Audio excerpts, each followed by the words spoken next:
Hello అండి. ఇది మీ మూడో ఎపిసోడ్ అనమాట.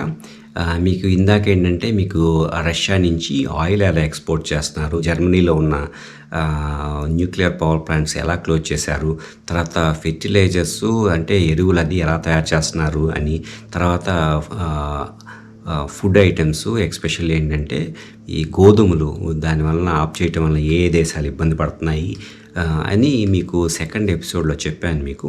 ఇప్పుడు థర్డ్ ఎపిసోడ్కి వెళ్దాం. థర్డ్ ఎపిసోడ్లో మీకు మెటల్స్ గురించి చెప్పాలనుకుంటున్నాను. మెటల్స్ ఒకటే కాకుండా ఏంటంటే మీకు గ్యాసెస్ గురించి, తర్వాత బ్యాంకింగ్ సిస్టమ్ గురించి, మ్యానుఫ్యాక్చరింగ్ గురించి, ఎయిర్లైన్స్ గురించి, వీటి గురించి మీకు కొంచెం డీటెయిల్గా చెప్తాను. అంటే మనకి న్యూస్ పేపర్లో చూస్తే మీకు జనాలు చనిపోయారు, మిసైల్స్ పడినాయి, ఇటువంటివి చూపిస్తారు. ఎందుకంటే న్యూస్ పేపర్కి కావాల్సింది ఏంటంటే చాలామంది చూడాలి, వాళ్ళకి డబ్బులు కావాలి.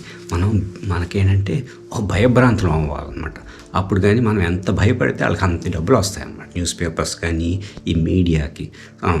నాకు అటువంటిది ఏం లేదు. నాకున్న అరకొర కొంచెం నాలెడ్జ్ని వీలున్నంత వరకు షేర్ చేసుకోవటమే నాకు వచ్చే ఆనందం అనమాట. డబ్బుల గురించి అవసరం ఏం లేదు. సో నాకున్న ఎంతో కొంత చెప్పాలనేది నా కోరిక. అయితే మీకు మెటల్స్ గురించి చెప్తాను.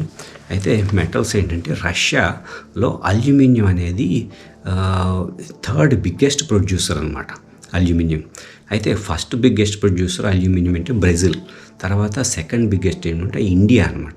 మూడో బిగ్గెస్ట్ ప్రొడ్యూసర్ ఏమో రష్యా. అయితే రష్యాలో ఈ మెటల్స్లో ఓన్లీ అల్యూమినియం ఒకటే కాకుండా నికెల్ ప్రొడ్యూస్ చేస్తుంది, తర్వాత పెలాడియం అంటారు, పెలాడియం ప్రొడ్యూస్ చేస్తుంది, తర్వాత టైటానియం అంటారు, తర్వాత యురేనియం అంటారు. యురేనియం అంటే మీకు తెలుసు న్యూక్లియర్ రియాక్టర్స్లో వాడతారు. యురేనియం U-235 అని, ప్లూటోనియం అని, సో ఇవన్నీ ఉన్నాయి.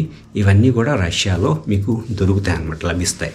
సో ఇప్పుడు రష్యా ఏంటంటే మీకు వరల్డ్లోనే థర్డ్ లార్జెస్ట్ ప్రొడ్యూసర్ అనమాట. ఏంటంటే హై గ్రేడ్ ఐరన్, చాలా స్పెషల్ ఐరన్ అనమాట. ఐరన్ ఓర్ పెల్లెట్స్ ఉంటాయన్నమాట, అవి ఇక్కడ చేస్తారు. తర్వాత ఏంటంటే ప్రపంచం మొత్తంలో మీకు కావలసిన అల్యూమినియంలో 14% గ్లోబల్ ఎక్స్పోర్ట్స్లో 14% అల్యూమినియం ఏంటంటే రష్యా నుంచి వస్తుంది అనమాట. సో దీనిలో ఏంటంటే అల్యూమినియం మీకు ప్రొడక్షన్లో చాలా ఎలక్ట్రిసిటీ కావాల్సి వస్తుంది, హీట్ కావాలన్నమాట. సో మెల్ట్ చేయడానికి ఈ అల్యూమినియం ప్రొడక్షన్ కాస్ట్లో 30%, దాదాపుగా 30% మీకు ఎలక్ట్రిసిటీకి ఖర్చు అవుతుంది. ఇప్పుడు అదే ఎలక్ట్రిసిటీ అంటే హీట్ కావాలన్నమాట. అందుకని ఏంటంటే ఆయిల్ కానీ గ్యాస్ కానీ చీప్గా దొరికే దేశాల్లో ఈ అల్యూమినియం అనేది ప్రొడ్యూస్ చేయడానికి కుదురుతుంది. మీకు తెలుసు అల్యూమినియం దేనికి వాడతారని. మామూలుగా మనం జ్యూస్ క్యాన్లు ఉంటాయి కదా, కోకోకోలా క్యాన్ లాంటివి, దానికి వాడతాం, సైకిల్స్కి వాడతాం. తర్వాత మన ఇంట్లో ఆమ్లెట్లు వేసుకోవాలన్నా ఏం వేసుకోవాలన్నా మూకుడులు ఉంటాయి కదా, ఆ మూకులకి వాడతాం. మన ప్రెస్టేజ్ కుక్కర్ ఉంటుంది కదా, రైస్ కుక్కర్స్ కానీ ప్రెషర్ కుక్కర్స్ కానీ వీటికి కూడా వాడతాం. ఇదంటే మన కంటి ముందు కనిపించే వాటిల్లోనే చాలా వాడతాం. కనపడిన వాటిలో తర్వాత ఆటోమొబైల్ పార్ట్స్, తర్వాత ఫ్లైట్ పార్ట్స్, ఇవన్నీ అంటే అల్యూమినియం ఏంటంటే తుప్పు పట్టదు, బరువు తక్కువ, ఫ్లెక్సిబిలిటీ ఎక్కువ, హీట్ రెసిస్టెంట్ ఉంటుంది అన్నమాట. సో ఇవన్నీ ఫెసిలిటీస్, ఈ ఫంక్షన్స్ ఇవన్నీ ఉండటం వల్ల అంటే అల్యూమినియంకి మంచి డిమాండ్ ఉంది ప్రపంచంలో. సో ఇవంతా ఇది 14% రష్యా నుంచి వస్తుందన్నమాట. తర్వాత ఇంకోటి ఏంటంటే ఇలా ఆగిపోవటం వల్ల, రష్యా నుంచి ఆగిపోవటం వల్ల అల్యూమినియం ప్రైసెస్ బాగా పెరుగుతాయి. మీరు బాత్రూంలోకి వెళ్ళి స్నానం చేసి అల్యూమినియం బకెట్ వాడాలంటే కష్టం, అది మళ్ళీ ప్లాస్టిక్ బకెట్ అవుతుంది అనమాట. సో అలాగా మనకి చాలా ప్రాబ్లమ్స్, మెటల్స్ ప్రొడక్షన్ తగ్గిపోతుంది. నెక్స్ట్ ఏంటంటే మీకు చెప్పాలనుకుంది నికెల్ అంటే మీకు Russia third biggest producer of nickel అనమాట. సో ఫస్ట్ ప్రొడ్యూసరు నికెల్కి ఏమో ఇండోనేషియా, సెకండ్ ఏమో ఫిలిప్పైన్స్, థర్డ్ ఏమో రష్యా. సో రష్యా ఈ నికెల్ అనేది $3 బిలియన్ లాస్ట్ ఇయర్ 2021లో $3 బిలియన్ నికెల్ ఎక్స్పోర్ట్ చేసిందనమాట. ఈ నికెల్ మీకు దేనికి వాడతారంటే మెయిన్గా ఈ మధ్యకాలంలో బాగా వాడేది ఏంటంటే బ్యాటరీస్, ఎలక్ట్రిక్ కార్స్ ఉంటాయి కదా, వాటికి బ్యాటరీస్లో మీరు సపోజ్ చిన్న బ్యాటరీస్ చూస్తే, రీఛార్జబుల్ బ్యాటరీస్ చూస్తే NiN ఉంటుంది అనమాట. NiMH అని అలా రాసి ఉంటుంది. NI అనేది నికెల్ అనమాట. సో ఇప్పుడు మనకి టెస్లా అని ఇటువంటి కార్స్ ఉన్నాయి కదా, వాటిలో వాడే బ్యాటరీస్లో కూడా చాలా హై నికెల్ వాడతారు. కాబట్టి ఈ 5 ఏళ్ళలో ఏంటంటే ఈ నికెల్ రేటు బాగా పెరిగిపోయిందనమాట. 2 రెట్లు పెరిగిపోయింది 5 ఏళ్ళలో నికెల్ ప్రైస్ అనమాట. సో ఇది ఒకటి. తర్వాత ఇంకోటి ఏంటంటే నెక్స్ట్ ఏంటంటే పెలాడియం అంటారన్నమాట. పెలాడియం ప్రపంచంలో పెలాడియం ప్రొడక్షన్లో 40% గ్లోబల్ పెలాడియం ప్రొడక్షన్ రష్యా నుంచి వస్తుంది. ఈ పెలాడియం ఏంటంటే దాదాపుగా 91 మెట్రిక్ టన్స్ రష్యా ప్రొడ్యూస్ చేస్తుంది అనమాట. ఈ పెలాడియం దేనికి వాడతారు చాలామంది వినున్నారు. నేనంటే మెటల్ మార్కెట్స్ అవి కూడా చూస్తూ ఉంటాను అనమాట. సో నాకు అర్థమవుతుంది. సో పెలాడియం ఏంటంటే మీకు క్యాటలిటిక్ కన్వర్టర్స్ అంటారు. క్యాటలిక్ కన్వర్టర్స్ దేనికి వాడతారంటే కార్లు, తర్వాత పెద్ద పెద్ద లారీస్, ట్రక్స్ ఉంటాయి కదా, వాటిలోంచి పొగ బయటికి రాకుండా ఒక క్యాటలిటిక్ కన్వర్టర్ అనేది ఫిక్స్ చేస్తారన్నమాట. ఫిక్స్ చేయటం ఏంటంటే మీకు పొల్యూషను బయటకు రాదు, అది ఆఫ్ చేస్తుంది. దానిలో మీకు ఈ పెలాడియం అనేది బాగా వాడతారు. తర్వాత ఏంటంటే ఎలక్ట్రోడ్స్ ఉంటాయి కదా, జాయింట్స్, వాటిల్లో కానీ తర్వాత ఎలక్ట్రానిక్స్లో వాటిలో వాడతారనమాట ఈ పెలాడియంని. ఈ పెలాడియంకి ఎక్కువ వాడే కన్జ్యూమింగ్ కంట్రీస్ ఏంటంటే చైనా, తర్వాత నెక్స్ట్ ఏమో రష్యా అనమాట, తర్వాత కెనడా. సో ఇవి ఏంటంటే పెలాడియము బాగా వాడతారన్నమాట. తర్వాత ఆటోమొబైల్లో కూడా కాంటాక్ట్స్ ఉంటాయి కదా, అది 2 పాయింట్స్ అటాచ్ చేసేది, పవర్ మూవ్ అయ్యేది, వాటిల్లో బాగా వాడతారన్నమాట. సో ఆటోమొబైల్ మ్యానుఫ్యాక్చర్ కూడా మీకు ఈ పెలాడియం అనేది ఇంపాక్ట్ చాలా ఎక్కువ ఉంటుంది. తర్వాత నెక్స్ట్ ప్లాటినం అనమాట. ప్లాటినము బంగారం కన్నా ప్లాటినం ఎక్కువ అని ఇదివరకు అంటాం. తెల్లగా ఉంటుంది మెటల్. మామూలుగా జనరల్గా ఏంటంటే ఈ ఫారిన్ కంట్రీస్లో పెళ్ళిళ్ళలో రింగులు మార్చుకుంటారు కదా, క్రిస్టియన్ మ్యారేజెస్లో, వాటిలో ప్లాటినం వాడతారు. కానీ అదొక్కటే కాదు, వేరే చోట్ల చాలా చోట్ల వాడతారు. అయితే ఇది దాదాపు ప్రపంచంలో 12% గ్లోబల్ ప్రొడక్షన్ ప్లాటినం ఇది రష్యా ప్రొడ్యూస్ చేస్తుంది. ఇదేంటంటే సెకండ్ టాప్ ప్రొడ్యూసర్ అనమాట. అయితే సౌత్ ఆఫ్రికా 70% ప్లాటినం ప్రొడ్యూస్ చేస్తుంది అనమాట. అయితే కాబట్టి రష్యా నెంబర్ 2 దాదాపు 12% ప్రొడ్యూస్ చేస్తుంది. అయితే ప్లాటినం దేనికి వాడతారంటే ల్యాబ్ ఎక్విప్మెంట్స్ ఉంటాయి, దానిలో వాడతారు.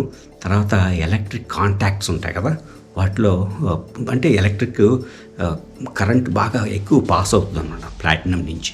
అందుకని జాయింట్స్లో వాడతారు. హై ఎండ్ ప్లగ్స్లోని వాటిలో కూడా వాడతారు. తర్వాత ఇయర్ ఫోన్స్, జాక్స్, వాటి మీద కోటింగ్కి వాడతారనమాట. సో ఇలాంటివి మీకు ఈ ప్లాటినం వాడతారు. తర్వాత ఇంకేంటంటే జ్యువెలరీ, మనకి రింగ్స్ అని చెప్పాను కదా, వాటికి వాడతారు, జ్యువెలరీలో వాడతారు. సో ఇదొక్కటే కాకుండా మనకి టైటానియం అంటారనమాట. టైటానియం ఏంటంటే Ukraine 6th largest producer titanium అంటే మోస్ట్లీ ఏంటంటే ఎయిర్ క్రాఫ్ట్స్లో వాడతారు. టైటానియం స్పెషాలిటీ మీకు తెలిసే ఉండొచ్చు కొంతమందికి. ఇది బరువు చాలా తక్కువ, ఫ్లెక్సిబిలిటీ ఎక్కువ, స్ట్రెంగ్త్ విపరీతమైన స్ట్రెంగ్త్ అనమాట. సో వీటిని మీకు పారా ఒలింపిక్స్ అప్పుడు కాళ్ళు లేకుండా కొంతమంది పరిగెడతా ఉంటారు కదా, ఒక మెటల్ స్ట్రిప్ లాంటిది వేసుకొని, సో వాటికి కూడా వాడేదేమో టైటానియం అనమాట. తర్వాత జ్యువెలరీలో వాడతారు, బైసికల్స్లో వాడతారు. తర్వాత సర్జికల్ ఎక్విప్మెంట్, ఆపరేషన్స్ అది చేస్తారు కదా, ఆపరేషన్ చేసినప్పుడు కూడా ఆ ఎక్విప్మెంట్లో టైటానియం అనేది వాడతారు. తర్వాత మొబైల్ ఫోన్స్లో వాడతారు. ఫర్ ఎగ్జాంపుల్ ఇంకోటి ఏంటంటే ఇప్పుడు ఇది ఉంది కదా, ఈ ఫ్రేము ఇది కూడా టైటానియం అన్నమాట. ఈ టైటానియము ఈ ఫ్రేమ్లో ఇది ప్రపంచంలోనే లైటెస్ట్ వెయిట్ ఉన్న కళ్ళజోడు. దానికి ఇటువైపుది టైటానియం. దీనివల్ల ఏంటంటే ఈ 2 ఫ్రేమ్స్ కాస్ట్, ఈ 2 పుల్లల్లాగా ఉన్నాయి కదా, దాని కాస్టు గ్లాసెస్ కాకుండానే 30,000 రూపాయలు. ఇది ఆస్ట్రియా నుంచి ఇంపోర్ట్ అయ్యి జపాన్కి వచ్చిందనమాట. సో ఈ జస్ట్ ఫ్రేమ్ కాస్టే 30,000 ఇండియన్ రూపీస్లో 30,000 రూపాయలు అవుతుందన్నమాట. సో కాదేంటంటే ప్రపంచం లైటెస్ట్ వెయిట్, ఫ్లెక్సిబుల్, 10 ఏళ్ళు అయినా కానీ అంత తొందరగా బెండ్ అవ్వదన్నమాట. సో అంటే కాస్ట్ అయితే ఎక్కువ, కాకపోతే 10 ఏళ్ళు వాడామనుకోండి, 8 ఏళ్ళు వాడితే పర్ డేకి క్యాలిక్యులేట్ చేసుకుంటే తక్కువే అన్నట్టు అనమాట. సో అలాగా చాలా వాటిల్లో మీకు ఈ టైటానియం అనేది వాడతారనమాట. తర్వాత మీకు ఎయిర్ క్రాఫ్ట్ వాడతారు. తర్వాత ఎయిర్ బస్సు, తర్వాత రోల్స్ రాయ్స్, ఈ ఇంజిన్స్లో, ఎయిర్ క్రాఫ్ట్ ఇంజిన్స్లో కూడా వాడతారనమాట. తర్వాత నెక్స్ట్ చాలా మీకు సర్ప్రైజింగ్ ఇష్యూ చెప్తాను. ఏంటంటే ఇండస్ట్రియల్ గ్యాసెస్ చాలా గ్యాసెస్, ఇంపార్టెంట్ గ్యాసెస్ ఏంటంటే మీకు యుక్రెయిన్లో తయారు చేస్తున్నారు. సో ఈ ఇండస్ట్రియల్ గ్యాసెస్లో మెయిన్గా ఏంటంటే C4F6, తర్వాత నియాన్, ఈ 2 గ్యాసెస్ అనమాట.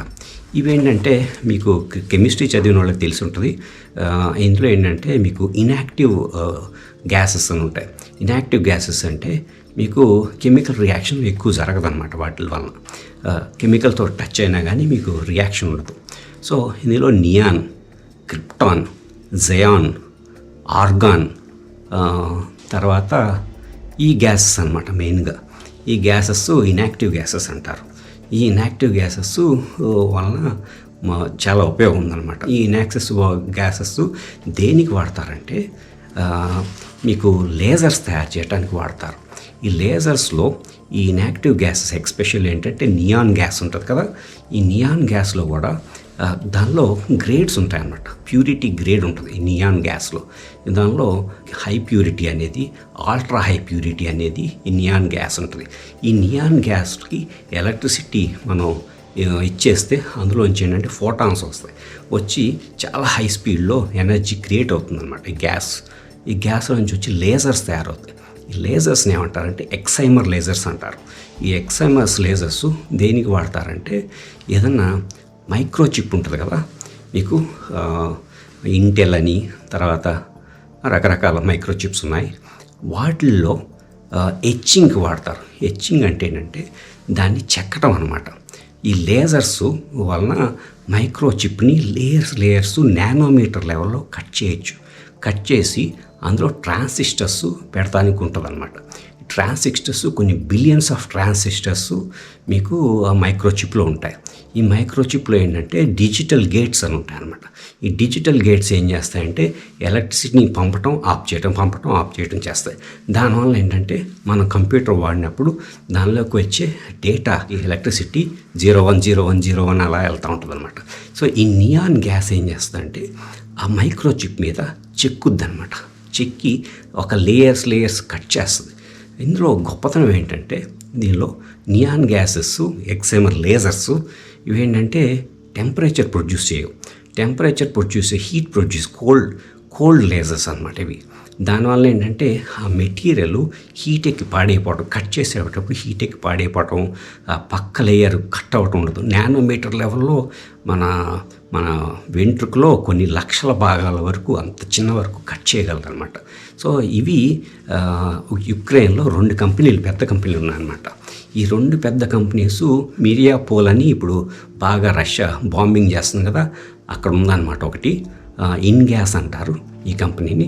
ఈ కంపెనీ చాలా ప్రాబ్లం, అంటే ఆల్మోస్ట్ కొలాప్స్ అయినట్టు అనుకోవచ్చు. దీనివల్ల ఏంటంటే ప్యూర్ నియాన్ గ్యాస్ C4F6 అని చెప్పాను కదా, ఈ 2 గ్యాసెస్ దొరకవు. ఈ 2 గ్యాసెస్ దొరకకపోతే మైక్రోచిప్ తయారు చేయడం కష్టం అనమాట. ఇవి కానీ ప్రస్తుతం మ్యానుఫ్యాక్చర్స్ అంటే 6 months వరకు పర్వాలా, మాకు సప్లై ఉంది అని అంటున్నారు. కానీ 6 months తర్వాత ఏంటంటే సప్లై తగ్గిపోద్ది. అప్పుడు మైక్రోచిప్స్ మీకు ప్రొడక్షన్ ఉండదు. మైక్రోచిప్స్ ప్రొడక్షన్ లేకపోతే ప్రపంచంలో చాలా చోట్ల చాలా ప్రాబ్లమ్స్. కంప్యూటర్ సిస్టమ్స్ వీటిలన్నిటిలో మీకు కంప్యూటర్ చిప్స్ దొరకవు. సో మెమరీ చిప్స్ కానీ కోర్ చిప్స్ కానీ ఏమీ దొరకవు. దీనివల్ల ఏంటంటే ప్రపంచంలో సప్లై చైన్ ప్రాబ్లమ్స్ వస్తాయి, లాజిస్టికల్ ప్రాబ్లమ్స్ వస్తాయి, ఎక్విప్మెంట్ దొరకదు, కార్ మ్యానుఫ్యాక్చరింగ్ చేయడం కుదరదు. ఎందుకంటే కార్లో 20,000 నుంచి 30,000 ఎలక్ట్రానిక్ పార్ట్స్ వాడతారు. ఈ ఎలక్ట్రానిక్ పార్ట్స్కి అన్నిటికీ మైక్రోచిప్స్ వాడతారనమాట. కాబట్టి మెకానికల్ పార్ట్స్ తగ్గిపోయి మైక్రోచిప్స్ పెరుగుతున్నాయి. దీనివల్ల ఏంటంటే సర్జికల్ కానీ ఏ రకంగా కావాలన్నా కానీ మైక్రోచిప్స్ లేకపోతే అన్ని ప్రపంచం అంతా ఒక రకమైన సిచ్యువేషన్లోకి వస్తుంది. తర్వాత నెక్స్ట్ ఏంటంటే మీకు బ్యాంకింగ్ గురించి చెప్తున్నాను. బ్యాంకింగ్ ఏంటంటే వెస్ట్రన్ బ్యాంక్స్ రష్యాలో బాగా ఇన్వెస్ట్ చేసినాయి అన్నమాట. అయితే రష్యా వెళ్ళి క్రిమియాని ఆక్యుపై చేసింది 2014లో. అప్పుడు కూడా కొన్ని రిస్ట్రిక్షన్స్ పెట్టారు. అయితే రైఫైజాన్ బ్యాంక్ అని ఒక బ్యాంక్ ఉందన్నమాట. అది ఆస్ట్రియన్ బ్యాంక్. అది రష్యాలో బాగా ఇన్వెస్ట్ చేశారు. వాళ్ళ ప్రాఫిట్స్ 30% ప్రాఫిట్స్ ఏమో రష్యా నుంచి వస్తుంది. ఎందుకంటే ఈ రైఫైజన్ బ్యాంకు వాళ్ళు ఏంటంటే దాదాపుగా 550 బ్రాంచెస్ రష్యాలో ఉన్నాయి. వాళ్ళకి 3 million కస్టమర్స్ ఉన్నారు, రష్యన్ కస్టమర్స్. తర్వాత ఇలాగే మీకు సోషియే జనరాలే అని ఒక ఫ్రెంచ్ కంపెనీ ఉందన్నమాట. ఇది పెద్ద బ్యాంకింగ్ గ్రూప్. వాళ్ళకు కూడా రాస్ బ్యాంక్ అని రష్యాలో బ్యాంక్ ఉంది. ఆ బ్యాంకులో సబ్సిడరీ అనమాట. వాళ్ళకి ఈ రాస్ బ్యాంకులో ఇన్వెస్ట్మెంట్స్ ఉన్నాయి. ఈ రాస్ బ్యాంక్ ఏమో 103 బ్రాంచెస్ ఉన్నాయన్నమాట. తర్వాత ఇక్కడ రష్యాలో తర్వాత 2 మిలియన్ రష్యన్ కస్టమర్స్ ఉన్నారు ఈ రాస్ బ్యాంక్కి. రాస్ బ్యాంక్ వెనకాలేమో మీకు సోషియే జనరాలే ఉందన్నమాట. తర్వాత యూనిక్రెడిట్ అని ఇది ఇటాలియన్ బ్యాంకింగ్ గ్రూప్, చాలా పెద్ద ఇటాలియన్ బ్యాంకింగ్ గ్రూప్ అనమాట. ఈ ఇటాలియన్ బ్యాంకింగ్ గ్రూప్కి కూడా ఈ యూనిక్రెడిట్కి రష్యాలో 103 బ్రాంచెస్ ఉన్నాయి. అందులో 2 మిలియన్ రష్యన్ కస్టమర్స్ ఉన్నారు. తర్వాత రష్యా నుంచి ఈ ఇటాలియన్ బ్యాంకింగ్ గ్రూప్ యూనిక్రెడిట్కి 6% ప్రాఫిట్స్ లాస్ట్ ఇయర్ వచ్చినాయి. సో ఇవన్నీ ఆగిపోతాయి. ఇప్పుడు ఒక్క రష్యా సఫర్ అవుతున్నాయి ఉండదు. ఈ చుట్టుపక్కల ఉన్న వెస్ట్రన్ బ్యాంక్స్ అన్నీ ఆగిపోతాయి. ఈ మెటల్ సప్లైస్ తర్వాత మెటీరియల్ సప్లైస్ అన్నీ ఆగిపోతాయి. తర్వాత నెక్స్ట్ మనం మ్యానుఫ్యాక్చరింగ్ గురించి చెప్తాం అనమాట. మ్యానుఫ్యాక్చరింగ్ ఏంటంటే యుక్రెయిన్లో చాలా పెద్ద రోల్ ప్లే చేస్తుంది. ఇందులో మెటల్ గూడ్స్, యుక్రెయిన్లో తయారు చేసేది మెటల్ గూడ్స్ తయారు చేస్తారు. తర్వాత ట్రాన్స్పోర్టేషన్ ఎక్విప్మెంట్ ఉంది, అది తయారు చేస్తారు. తర్వాత హెవీ మిషనరీ కూడా మీకు యుక్రెయిన్లో తయారు చేస్తున్నారు. తర్వాత లాట్ ఆఫ్ ఫుడ్ ప్రోడక్ట్స్ యుక్రెయిన్లో తయారు చేస్తున్నారు. తర్వాత కొన్ని కెమికల్ ప్రోడక్ట్స్ కూడా బాగా చేస్తున్నారు. తర్వాత ట్రక్స్, ఆటోమొబైల్స్, తర్వాత రైలు కంపార్ట్మెంట్స్ ఉంటాయి కదా, రైల్వే లోకోమోటివ్ అవి, తర్వాత కార్గో షిప్స్ కూడా యుక్రెయిన్లో తయారు చేస్తున్నారు. తర్వాత హైడ్రో ఎలక్ట్రిక్ పవర్ ప్లాంట్స్ అంటే మనకి డ్యామ్స్ నుంచి కరెంట్ తీస్తారు కదా, ఆ హైడ్రో ఎలక్ట్రిక్ పవర్ ప్లాంట్స్ అవన్నీ కూడా యుక్రెయిన్లో తయారవుతాయి. ఇదొక్కటే కాకుండా మళ్ళీ వేరే వేరే హెవీ ఎక్విప్మెంటు, ఎలక్ట్రిక్ జనరేటర్స్, ఇవన్నీ కూడా మీకు మ్యానుఫ్యాక్చరింగ్ జరుగుతుంది యుక్రెయిన్లో. తర్వాత బోష్ అని BOSCH అని బోష్ అని German car manufacturing spare parts manufacturing company, చాలా వరల్డ్ ఫేమస్. వాళ్ళకి అక్కడ 3 ప్లాంట్లు ఉన్నాయి. అవి 3 కూడా మూసేశారు. దానివల్ల అంటే car manufacturing, car spare parts దొరకవు. తర్వాత ఎలక్ట్రిక్ కేబుల్ తయారు చేసే కంపెనీస్ ఉన్నాయి. తర్వాత రష్యాలో, యుక్రెయిన్లో కూడా మీకు రష్యాలో ఎక్స్పెషల్లీ చాలా ఫారిన్ కార్ కంపెనీస్ ఉన్నాయన్నమాట. మెయిన్ ఏంటంటే రేనో అంటాము, ఫ్రెంచ్ కంపెనీ అనమాట రెనాల్ట్. తర్వాత టయోటా ఉంది, కియా అని కొరియన్ కంపెనీ ఉంది. తర్వాత జపనీస్ నిస్సాన్ ఉంది. ఈ నిస్సాన్ రెనాల్ట్కి ఒకటే గ్రూప్ అది. అయితే ఇవన్నీ ఏంటంటే ప్రొడక్షన్ ఆగిపోతుంది. ఎక్స్పెషల్లీగా మీకు రెనాల్ట్ అయితే దాదాపు 30% వాటిలో సేల్స్, ఈ కంపెనీ సేల్స్, ఈ కార్ కంపెనీ సేల్స్ మీకు రష్యా నుంచి వస్తాయన్నమాట. సో దీనివల్ల ఏంటంటే ఇది చాలా ప్రాబ్లము. 3 యూనిట్స్ ఉన్నాయి. ఆ 3 యూనిట్లు కూడా రష్యాలో క్లోజ్ చేశారనమాట. సో మనీ మూవ్ అవ్వదు. తర్వాత ఏంటంటే మీకు సప్లై చైన్ మేనేజ్మెంట్ అంటారు అనమాట. అంటే వెహికల్స్ జస్ట్ ఇన్ టైంలో మీకు ప్రోడక్ట్స్ వెళ్ళటం కానీ అవి కానీ ఏం జరగవు, అంతా ఆగిపోతాయి. అంటే ఇప్పుడు వరకు ఇంకా పర్వాలా, కానీ నెమ్మదిగా అదంతా ఆగిపోతుంది అనమాట. సో ఇన్వెంటరీ మేనేజ్మెంట్ జరగదు. మీకు ఏదైనా వస్తువు కావాలంటే ఒక వస్తువు ఉండదు, దానివల్ల మిగతాదంతా ఆగిపోద్ది అనమాట చేయడానికి. సో ఈ ప్రాబ్లమ్స్ ఉన్నాయి. తర్వాత నెక్స్ట్ ఏంటంటే ఎయిర్లైన్స్ గురించి చెప్పాలి. ఎయిర్లైన్స్ గురించి చెప్పాలంటే ఏంటంటే రష్యా ఏంటంటే నాటో కంట్రీస్ని అని ఎయిర్ స్పేస్లో వాడటానికి లేదు అని చెప్పేసింది అనమాట. దానివల్ల ఏంటంటే బల్గేరియా కానీ, పోలాండ్ కానీ, చెక్ రిపబ్లిక్ కానీ, తర్వాత ఇంగ్లాండ్ కానీ, UK కానీ, ఎనీ యూరోపియన్ కంట్రీ ఆసియా వెళ్ళాలంటే, సపోజ్ జపాన్ రావాలి, షాంఘై రావాలి, బీజింగ్ రావాలి, రష్యా రావాలి, ఈ చైనా రావాలి అంటే ఏంటంటే రష్యన్ ఎయిర్ స్పేస్, రష్యా ఆకాశంలోంచి ఆ పైనుంచి దాటి రావాలన్నమాట. రష్యా అనేది చాలా పెద్ద కంట్రీ, మీకు తెలిసే ఉండొచ్చు. రష్యా దాదాపు 70% ఏషియాలో ఉంది, 30% ఏమో యూరోప్లో ఉంది. కానీ 70% పాపులేషన్ యూరోప్లో ఉన్నారనమాట. రష్యన్ పాపులేషన్ యూరోపియన్ సైడ్లో 70% ఉన్నారు. మిగతా 70% ల్యాండ్లో ఓన్లీ 30% పీపుల్ ఉన్నారనమాట. సో రష్యా ఆసియాలో పార్ట్ ఉంది, యూరోప్లో కూడా రష్యా ఉందన్నమాట. సో ఇది చాలా పెద్ద కంట్రీ. సో ఈ పెద్ద కంట్రీ అంటే పెద్ద ఎయిర్ స్పేస్ కూడా ఉంటుంది. అందులోంచి వెళ్ళకుండా ఉండాలంటే ఏంటంటే ఎస్పెషల్లీ ఫిన్ ఎయిర్ అని ఉంది, ఫిన్లాండ్ నుంచి, రష్యా పక్కనే ఉందన్నమాట. సో వాళ్ళు ఎక్కడికన్నా ఏషియాకి వెళ్ళాలంటే వాళ్ళు రీరూట్ చేయాలి, వేరే రూట్లో వెళ్ళాల్సి వస్తుంది. వేరే రూట్లోకి వెళ్తే చుట్టంతా తిరిగి ప్రదక్షిణం చేసి వెళ్ళాల్సి వస్తుంది. అప్పుడు ఏంటంటే విపరీతమైన ఆయిల్ కాస్ట్, తర్వాత 1 గంటలో 2 గంటలో వెళ్ళే చోటలకి 3-4 గంటలు ఇంకా ఎక్కువ పట్టుద్ది. తర్వాత ల్యాండింగ్ కాస్ట్లు కానీ మెయింటెనెన్స్ కాస్ట్లు కానీ అన్నీ పెరిగిపోతాయి. తర్వాత ఇప్పుడు విర్జిన్ అట్లాంటిక్ అని ఉంది యూకేది, ఈ ఎయిర్లైన్ వాళ్ళకి ఏంటంటే మనుషులు ఇప్పుడు కరోనా వలన మామూలుగా పీపుల్ వెళ్ళేది చాలా తగ్గింది, కానీ కార్గో ఫ్లైట్స్, లెటర్స్ తీసుకెళ్ళేవి ఇటువంటివి చాలా ఉంటాయన్నమాట. అవన్నీ రోజు తిరుగుతూ ఉంటాయి, మనుషులు ఉన్నా లేకపోయినా కానీ కార్గో ఫ్లైట్స్ వెళ్తూ ఉంటాయి, అంటే సామాన్లు తీసుకెళ్ళే విమానాలు అన్నమాట. ఇవన్నీ కూడా ఆప్ చేయాలి. అయితే ఏమైందంటే అజర్బైజాన్ అని ఉంది కదా, అది వాళ్ళ ఎయిర్ స్పేస్ ఓపెన్ చేస్తామన్నారు, కానీ అంత కెపాసిటీ లేదనమాట. దీనివల్ల ఏంటంటే ప్రపంచంలో మీకు రష్యన్ ఎయిర్ స్పేస్ క్లోజ్ చేయటం వలన యూరోప్ నుంచి ఆసియాకి రావాలంటే చుట్టూ తిరిగి రావాల్సి వస్తుంది. ఈ చుట్టూ తిరిగి రావటం వలన బోల్డ్ ఖర్చు అవుతుందన్నమాట. సో నేను చెప్పే విషయాలు మీకు ఎవడో రాయడు, ఎవడో చెప్పడు. ఎందుకంటే నేను చెప్పే విషయాలకి భయభ్రాంతులు అయ్యేది ఏం లేదు. ఎందుకంటే ఇది నెమ్మదిగా చాప కింద నీళ్ళలాగా నెమ్మదిగా వస్తుంది. వచ్చి మనకి అల్యూమినియం రేటు పెరుగుద్ది, గోధుమలు మనకి ఇండియాలో ఉన్నాయి, ప్రాబ్లం ఏం లేదు.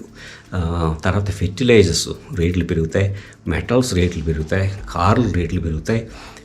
తర్వాత ఈ మైక్రో చిప్స్ ఉంటాయి కదా, వాటి రేట్లు పెరుగుతాయి. రకరకాల మెటల్స్, ప్లాటినము, పెలాడియము, నికెల్, అల్యూమినియము ఇవన్నీ రేట్లు పెరుగుతాయి అన్నమాట. తర్వాత పెరగకుండా ఉండేదంటే రష్యాకి ఎక్స్పోర్ట్స్ జరగవు కాబట్టి రష్యాకి ఇండియా చాలా ఫార్మాస్యూటికల్ మెడిసిన్స్ అవన్నీ ఎక్స్పోర్ట్ చేస్తుంది, అవన్నీ అయిపోతాయి. తర్వాత ఇండియా మనకేంటంటే రష్యా నుంచి, యుక్రెయిన్ నుంచి 25 లక్షల టన్నులు సన్ఫ్లవర్ ఆయిల్ ఇంపోర్ట్ చేసుకుంటుంది. 90% మనకి ఇండియాకి కావాల్సిన సన్ఫ్లవర్ ఆయిల్ రష్యా నుంచి, యుక్రెయిన్ నుంచి వస్తుంది. సో ఇదంతా ఆగిపోతుంది అనమాట. అంటే మొత్తం 25 లక్షల టన్నుల్లో 17 లక్షల టన్నులేమో యుక్రెయిన్ నుంచి, 2 లక్షల టన్నులేమో మీకు రష్యా నుంచి వస్తుంది. 90% మనకు కావాల్సిన ఆయిల్ కుకింగ్ ఆయిల్ అనమాట, వెజిటబుల్ ఆయిల్స్ ఇక్కడి నుంచి వస్తున్నాయి. సో ఇవన్నీ ఆగిపోతాయి. ఇవన్నీ అయిపోవటం వల్ల ఏంటంటే ప్రపంచం అంత రేట్లు పెరిగిపోయి సామాన్య మానవుడు బతకటం చాలా కష్టం అయిపోతుందన్నమాట. చాలా కష్టం అయ్యి కొన్ని కంట్రీస్, ఫర్ ఎగ్జాంపుల్ మీకు కింద చెప్పే ఉంటారు ఒకసారి, ఈజిప్టు 80% గోధుమలు రష్యా నుంచి, యుక్రెయిన్ నుంచి ఇంపోర్ట్ చేసుకుంటుంది. అయితే ఇప్పుడు గోధుమల రేట్లు డబల్ అయిపోయి వాళ్ళకి తిండి తినడానికి దొరకదు. టునీషియాలో దొరకదు, మొరాకోలో దొరకదు, పాకిస్తాన్లో దొరకదు, ఇండోనేషియాలో దొరకదు, ఖతార్లో దొరకదు, మంగోలియాలో దొరకదు. సో ఇవన్నీ ఏంటంటే ఈ ముస్లిం కంట్రీస్, తర్వాత డిజర్ట్ ఏరియాస్, వాటిలో గోధుమలు పండవు. ఇవన్నీ ఏంటంటే మీకు యుక్రెయిన్ నుంచి, రష్యా నుంచి ఇంపోర్ట్ చేసుకోవాలి. తర్వాత మీకు చెప్పాను పొటాటోస్ ప్రపంచంలో, యూరోప్లో highest production Ukraine. So potatoes ఆగిపోతే యూరోప్కి పొటాటోస్ దొరకవు. సో పొటాటో అంటే బంగాళదుంపలు దొరకవు. తర్వాత కార్న్ అంటే మొక్కజొన్న 19% ఈ 2 దేశాల్లో ప్రపంచానికి ఎక్స్పోర్ట్ దొరకదు. సో ఇలాంటివన్నీ మీకు ఆగిపోతాయి. ఇవన్నీ ఆగిపోవటం వల్ల ఏంటంటే మీకు ప్రపంచంలో మనకు తెలియకుండానే ఒక రకమైన క్లిష్ట పరిస్థితులు ఇరుక్కుని మనం ఏంటంటే మనం ఎక్కడో ప్రపంచంలో ఏ మూలో ఎక్కడో ఉన్నా కానీ ఈ యుద్ధం వలన మనకి కంటి ముందు కనబడకపోయినా కానీ ఆ నొప్పి అనేది మీకు నెమ్మదిగా తెలుస్తుంది. కాబట్టి ఎక్స్పర్ట్స్కి ఏంటంటే ఇవన్నీ చూస్తాం అన్నమాట. చూసి ఎక్కడెక్కడ ఏమేమి ఆపర్చునిటీ ఉంది, ఎక్కడెక్కడ ఏం చేస్తే బాగుంటుంది అనేది అంతా అబ్జర్వ్ చేస్తాం. కాబట్టి మీరు ఇది కొంచెం లాంగ్గా మాట్లాడాను. మీరు నాకు పెద్ద విషయాలు అయితే తెలియవు, కానీ తెలిసిన దానిలో ఏదో కొంత గొప్ప చెప్పాను. సో మీకు అర్థమై ఉంటుంది. సో ఇలాగా తెర వెనకాల ఏం జరుగుతుందనేది తెలుసుకోవటం అనేది చాలా ముఖ్యం. మీరు ప్రయత్నించండి. మీకు అర్థమైందని అనుకుంటున్నాను. నేను చాలా స్పీడ్గా మాట్లాడుంటాను, మీకు అర్థం కాకపోతే నన్ను క్షమించండి. ఉంటా మరి. నేను మీ జపాన్ సాయన్ మాట్లాడుతున్నాను. ఉంటానండి. మళ్ళీ కలుద్దాం. Thank you.